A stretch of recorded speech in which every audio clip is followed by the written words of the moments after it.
Roman Holiday, Audrey Hepburn, Gregory Peck.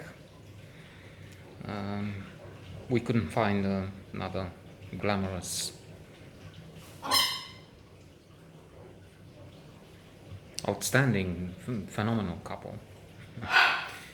And in terms of royalty, Audrey Hepburn is a princess, and Gregory Peck is a journalist. How things have changed. Royalty today means the idiots of the Trump clan. Six speaking last week at the convention of the fools. That's not a party anymore. It's a cult that worships the devil, really. Satanic figure. Loathsome, and let's not even say more about this. And in terms of princes and monarchs, you have the creature from Thailand. That's again another. And they don't have a right to say anything. Forget about saying how corrupt and vile he is. But they have less majesty laws that forbid them to even mention the royal pooch or something, because this guy has mistresses. For the first time in, I don't know, 100 years, he raised his consort to the level of royalty, then took her back, and now again, pleacă de acolo. Again, he changed his mind, lives in Germany, opulence, tens of billions of dollars or more. There's Prince Edward and his friendship with Epstein, and bring the pedophiles and so much more. King Carlos of Spain, Juan Carlos. Well, Audrey Hepburn is something else, a different class. Innocent, sophisticated, aristocratic, literally, and more important, figuratively, stylish, refined, well-educated, well-behaved, with common sense. She knows to cook. It's a pity she cannot cook for someone, she complains to Gregory Peck's character. And Smitty, let's call her that, because she pretends to be Ada Smith or something. She doesn't say she's royal. She happens to sleep. She goes out in the town, in Rome. Hence the Roman holiday. And so she tries to escape what is in the end a life restrictions, or used to be. Now they're allowed to go out with underage women. Let's say one of the many things they seem to be able to do.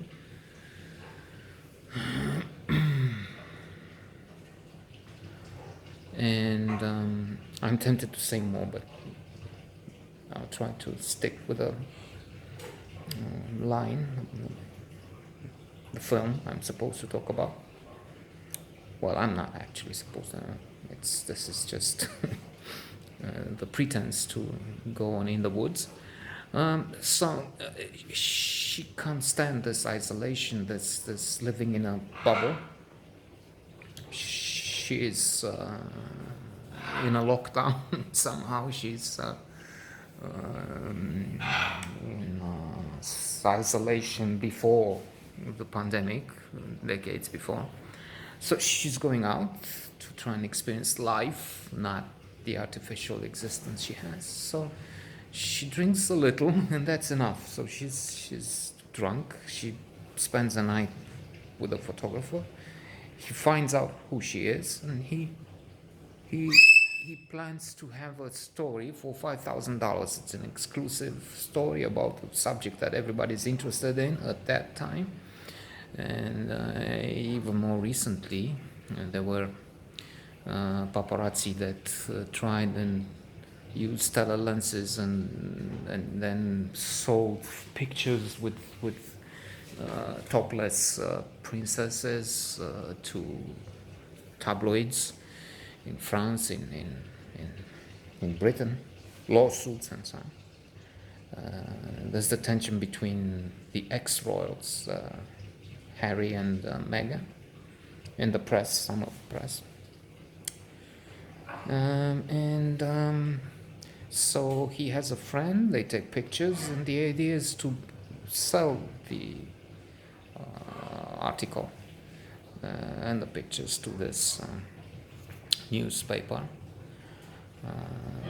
The royal princess is old and thrilled and exhilarated by life, by the experiences of Rome, by the famous, this is a classic, Roman holiday is a classic, by the way, and this image of the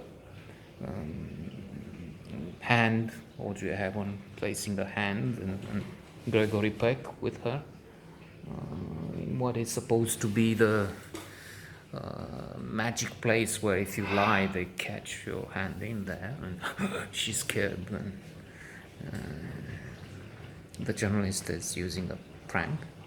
Then there's the script, Trumbo.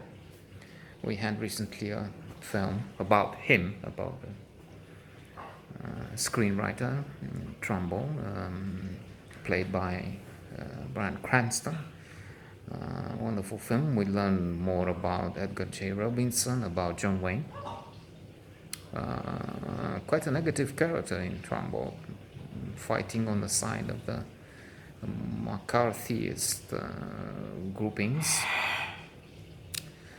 True, as someone who has and still has suffered and still suffers some the consequences of communism. Not here. I mean, here we, as you can see, we're privileged rather, but let's go outside across the road and we get the third world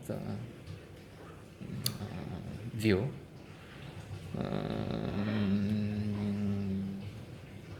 So society is still under that influence, heritage. Fighting against communism seems such a noble idea. Those people were exaggerating. Trumbo, the author of the script for Roman Holiday, was on the blacklist, but he went on to win 2 Oscars. One for this, and it was nominated for, I don't know, maybe 10 or more, and it won a few important ones, including the aforementioned and the Oscar for the sublime, divine Audrey Hepburn, who is a spectacular princess. And this is a landmark, a classic film on the New York Times' best 1,000 movies ever made list, and others. Classic that you must not miss.